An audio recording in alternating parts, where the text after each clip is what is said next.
The following podcast is a Vasilis Scarlias production. Hello everyone, I'm Saloni.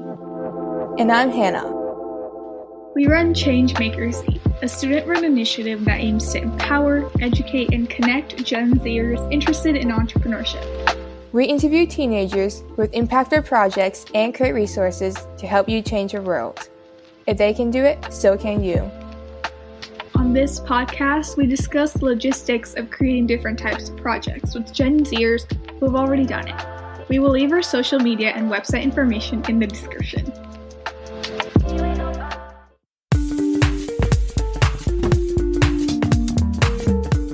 Hello everyone, welcome to another episode of Gen Zers to Rise. Today we will be learning more about what it takes to run a skincare company with Jeena Chong, the founder of City Face, a clean vegan beauty brand. On top of that, she's a student at UC Berkeley studying theater and business administration. Thank you so much for joining us today, Jeena. We're so happy to have you here. Thank you for having me. So what sparked the creation of this brand and what were your first steps when starting it? Yeah, so I grew up in Korea actually, and throughout high school, I had the opportunity to work as a model. And on these photo shoots, a lot of other models were totally fine with using normal skincare products or different makeup products. But for me, I struggled a lot with sensitive skin. So I couldn't really find products that were suitable for young skin that were really high quality and had clean ingredients. So I knew it was something that I always wanted to do maybe in the future. And after I started going to school in Berkeley, because of the huge startup atmosphere, I decided it was just the time to start when the pandemic happened. So yeah. Wow, that's awesome how you took your experience of modeling and turned it into a whole brand. So you also built a team. How did you meet them and what are their roles? Yeah, so our whole team is made of current students in college or recent graduates. That was like a very conscious effort of mine. I thought, a brand started by Gen Z that's made for Gen Z, it should have a team of fully Gen Z. So we totally understand what our community and our consumers need, right? Different people are in charge of marketing, the design, graphic design content that we have on our social media, web design, and PR as well. Oh, wow, so that seems like a pretty big team so far. So at what point did you start to build a team? Was it right from the beginning?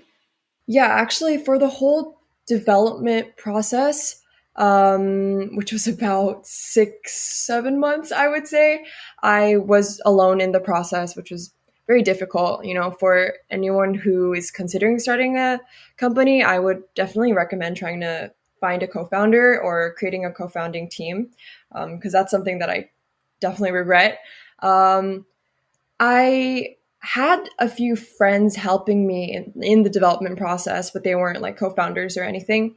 But once we launched, I also launched both in Korea and America. So it was definitely getting too hard for me to manage both. So that's when I started looking for some people. And I just first reached out to people that I took classes with, reached out to my friends, and it went from there. But now we have a team of about 6 people. Yeah. Wow, that's awesome. So I feel like one of the biggest obstacles when starting a business is financing it. So what are some different ways to fund a business? Do you recommend using savings or seeking outside investment? Yeah, I mean, there are 2 main ways that I would say you can get funding for a small company or a startup. The first is, people call it bootstrapping. So that's basically just using your own savings, putting it into the company. But also, I would also add, reaching out to your friends or family members. In class, in a startup class I took, they would always talk about your rich uncle. There is maybe some close family friend who can offer you a little bit of money in the beginning to help fund your business. So definitely something like that will be good. And I personally recommend definitely using your personal savings at first, because investors are not likely to invest in your company if you don't have a proven track record. So that leads to the second kind of option for funding, which is finding an investor or working with a VC or venture capital firm. But that's definitely once you've grown your brand a little bit and it's starting to have a consistent kind of revenue, that's when we're supposed to look for funding. Yeah. That's awesome. Yeah, my dad he used to tell me like, oh yeah, if you want to invest, it'd be like the three F's: the friends, family, and fools. So like, kind of just using the people around you. For sure. um, but yeah, and can you tell us more about your NGO partnership program? Like, how do you give back while still making a profit? Yeah. So I think our NGO program is kind of different compared to other, donation models that people have or just corporations working for social good. Because a lot of what I kind of struggled with understanding with these companies is how much they were actually giving back to these NGOs or their partners, right? So we just make it super clear. It's definitely not anything incredible, but what we do is we donate $1 per product purchase to the specific city that correlates with that organization.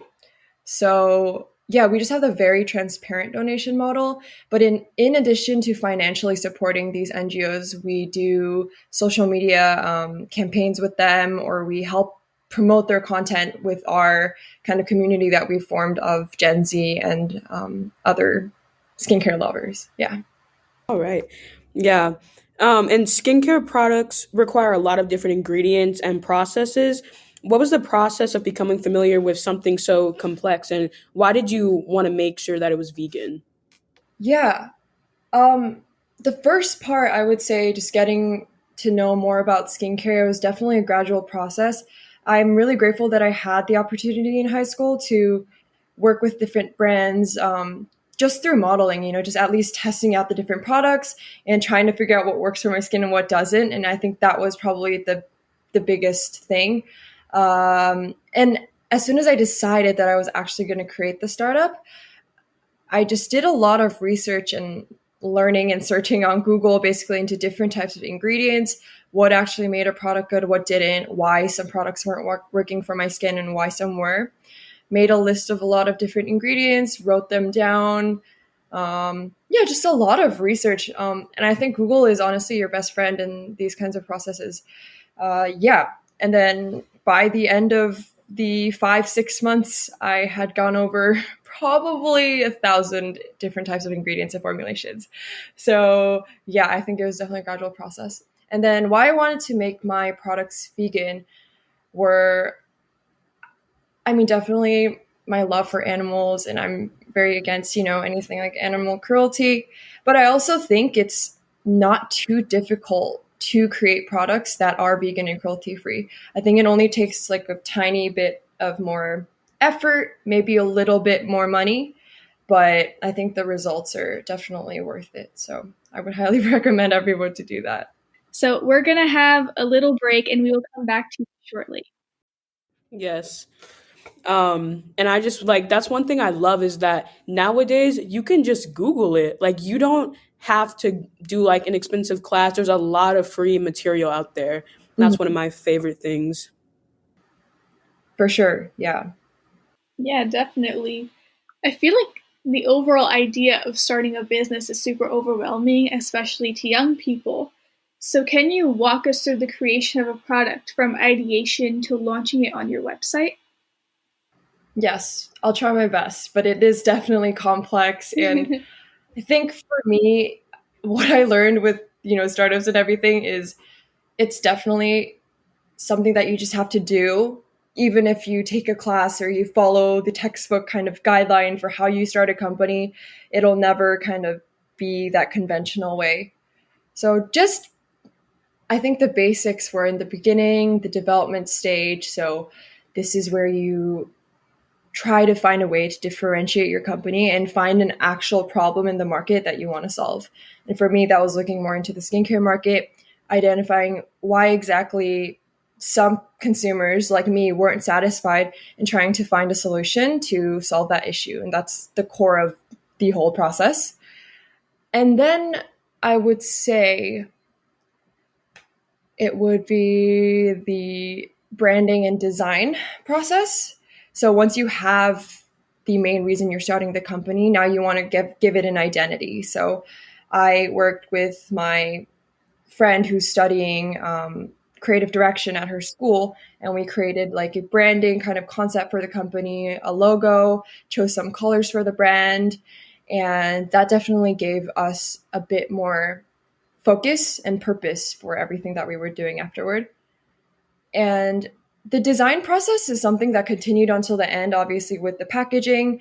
So it started at that time. And then at the same time, we also started looking for manufacturers to work with for our products. Um, so I had a lot of different meetings with multiple skincare manufacturing companies, labs in Korea, and we started sampling the products. So for each product, I think there were about 40 to 60 samples.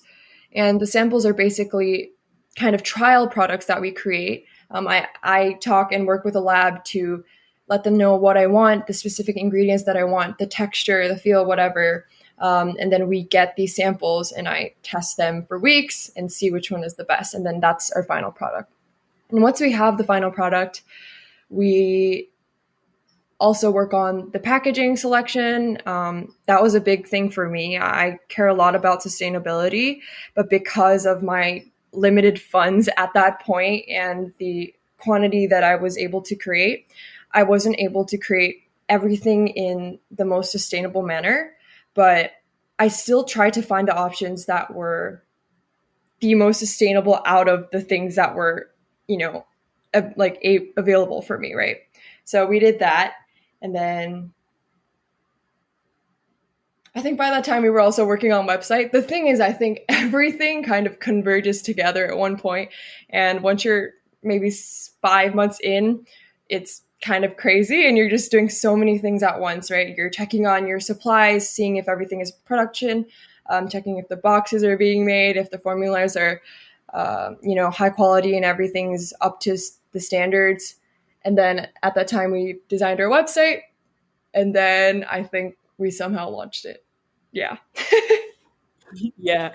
I just want to say, like, your packaging is stunning. Like, I love the line work design, seriously. And then Oh I love my like the goodness. cities it's beautiful. So Thank you so I'm much. glad you took that time. Yeah, can I actually just talk about that for a second?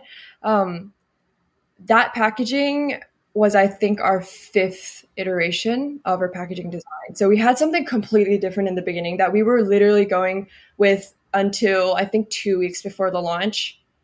And we were like, okay, my thing with packaging is if I look at it every day, I better still enjoy it and like be somehow interested in it, right? But the first design, by the end of like the second week, I was like, I don't want to look at it anymore. So I was like, we have to change it. Like we have to push back the launch date and just change it. So that's what we did, and I'm very grateful you say that. Yes, I love it. It's so like young and fresh, and it's just a great packaging. Thank you. So Wow, that's insane. You guys had to like go through so many iterations, and on top of that, you're also like manufacturing products in Korea and also launching in Korea. So what's that experience like? And are there any like differences between selling products in the US and differences between selling it in Korea? Yes. I would say the average Korean skincare consumer is much more aware and just a lot a lot more well versed in skincare and different types of ingredients. So I think they're a little bit more picky. We don't have to explain things as much, and they understand that our products are really high quality and why they should basically look into them. But in the US, I think more recently, definitely clean beauty and high quality ingredients, that's definitely becoming a bit bigger trend. But still, for the Gen Z generation and younger generation, I think a lot of us are still drawn to aesthetic skincare, the thing that looks the prettiest on our cabinet, but sometimes those things don't have the best ingredients. So we're really trying to have a balance between still trying to grab the attention of Gen Z who are really drawn to graphics and exciting kind of product design, but also trying to educate them on what's actually important for their skin.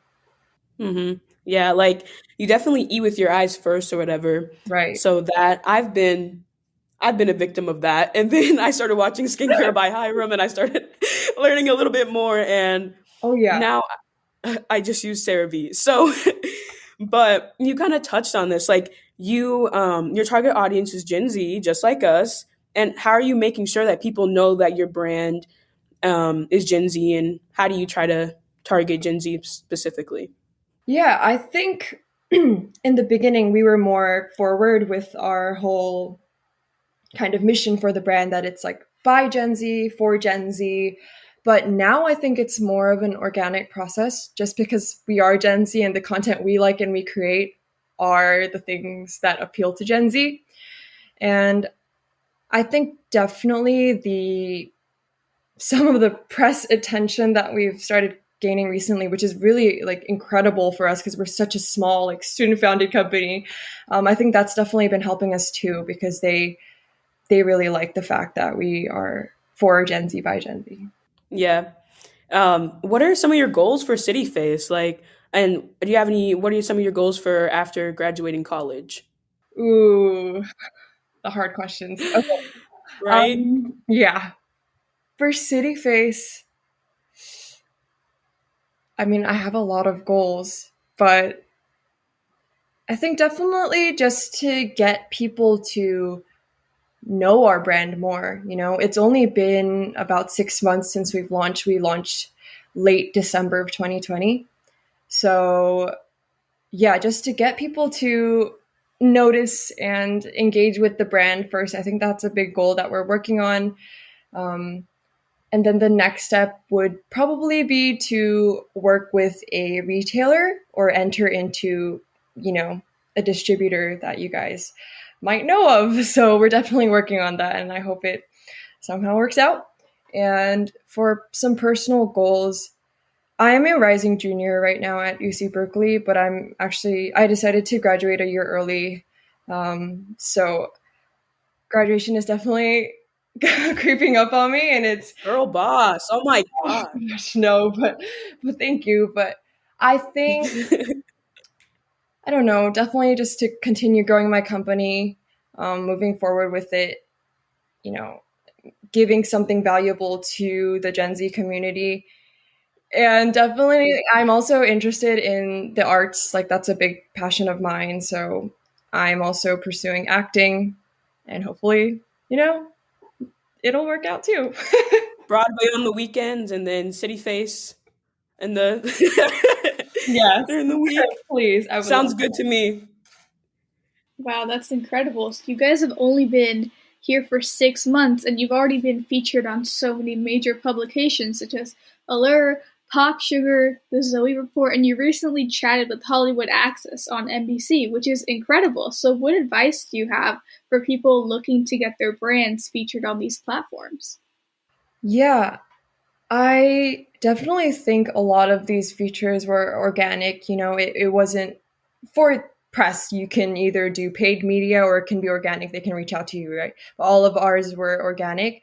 So I would say, just in the beginning, in the brand development process, if you really are solving an issue that hasn't been solved and you have something unique that only you as a founder or as a company can bring to the world, then I think, you know, people will respond to that and resonate with that. Yeah, for sure. It's like that quote, be so good they can't ignore you. Like the ones you see like on those like culture Instagram pages. Oh yeah. Yeah. Yeah. So you're also a college student, and like you said, you also have a big passion for the arts. And so, what are Mhm. some of these other hobbies, and how do you manage your time while going to such an academically rigorous school? Ooh, that is a question I ask myself every day, because definitely hard. And you know, in the development process of City Face, I was a full-time student. So I think what happened was I didn't sleep. And I do not recommend that for anyone, because I literally, after I launched my brand, I took a break for about a month and a half. Like, literally, I didn't talk to anyone. All I did was watch Netflix. And I don't know if that's the most efficient way to do things. So now what I'm working on is definitely um, setting boundaries for myself, knowing what I need to be able to be the most creative and efficient. And I think for me, that's Having specific hours where I let myself work, cutting myself off at that time, and then literally scheduling in sometimes the things that I'm passionate about, which is, like singing or acting. I would schedule in times in my calendar, because especially going to such a intense school, like you said, sometimes if you don't work on those like self-care moments, or even just like times to hang out with your friends, it just won't happen. So yeah, I'm definitely still managing it, but it's gotten better. I'm so happy you said that too, because it's like work hard, like sleep when you're dead, all that. But it is important to like focus on your goals. Yeah, And then like maybe too, it helped like when you started getting a team, because I know you mentioned you did it all by yourself at the beginning. So that probably. exactly. I think the biggest lesson I learned throughout the whole process was ask for help, reach out to people, right? Because even for the team, like I reached out to people for help, and they're like, oh, okay, I want to join your team. Even if it's a small thing, now I always ask people first and ask for help. And most people are willing to help you. And if they don't want to help you, like move on. There are definitely more people who can probably work with you and help you. And you can also help as well. So yeah. So true. Nothing wrong with asking for help, and it is important to schedule yourself. We're talking about skincare. Scheduling your self-care, it's required. Um, are there any advantages to being an entrepreneur in college? Were there any clubs, connections, or resources at Berkeley that helped you with your business? Oh, I think definitely. I think first, the reason why I started the brand and the kind of the spark was the group of friends that I had in my business club. They were all actually, it's not a business club, it's like a consulting organization, but we focus on startups. So they were all really passionate about entrepreneurship in the beginning. And once I told them my idea, they supported me 100%. And that was definitely something that I needed. So having that kind of connected passion, shared passion for one thing was super helpful. And also the professors that I met through my business and entrepreneurship classes, one of them is actually the founder of Guitar Hero. I don't know if you guys know the game, but I'm a huge fan. And Just a small little game. right, exactly. I was like, oh my gosh, I can meet this professor and actually learn from him. But now he's like a mentor of mine. Like we were just emailing yesterday about one of my features, and he has been incredible in the process. So definitely like, professors, incredible people at your school. They were incredible for me. And what else? I think also just being surrounded by really motivated and high achieving individuals, it can hinder, but it can also help you, right? And I think at the point of when I was developing my skincare brand, it was definitely helping me, because I was like, if other people can do it, I can also probably do it. Yes, and it's like it's so easy you want to compete, but don't like compare and compete. Just be like, I'm surrounded by these people, I want to learn from them, because you want to be in the room with people who are better than you so you can learn. You don't want to be the best one in the room. Yeah, definitely. I think competing is kind of the wrong mindset. It's more like, what else can I bring to the world, right? Like, what else can I provide? Yeah. So thank you so much for today's episode. We learned so much about starting a skincare business, and it was an honor having Jeena Chong with us today. Thank you very much for listening. If you like this episode, go and listen to our previous episodes with amazing entrepreneurs, YouTubers, and change makers. Until next time, keep changing the world.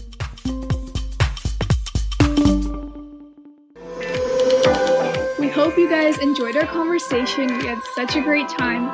Make sure you leave us a review. You can also follow us on Instagram at changemaker.c to keep up with all of our new content. We also have a Facebook page called Changemaker Z, but you'll need to look that one, because I honestly don't even know how Facebook works.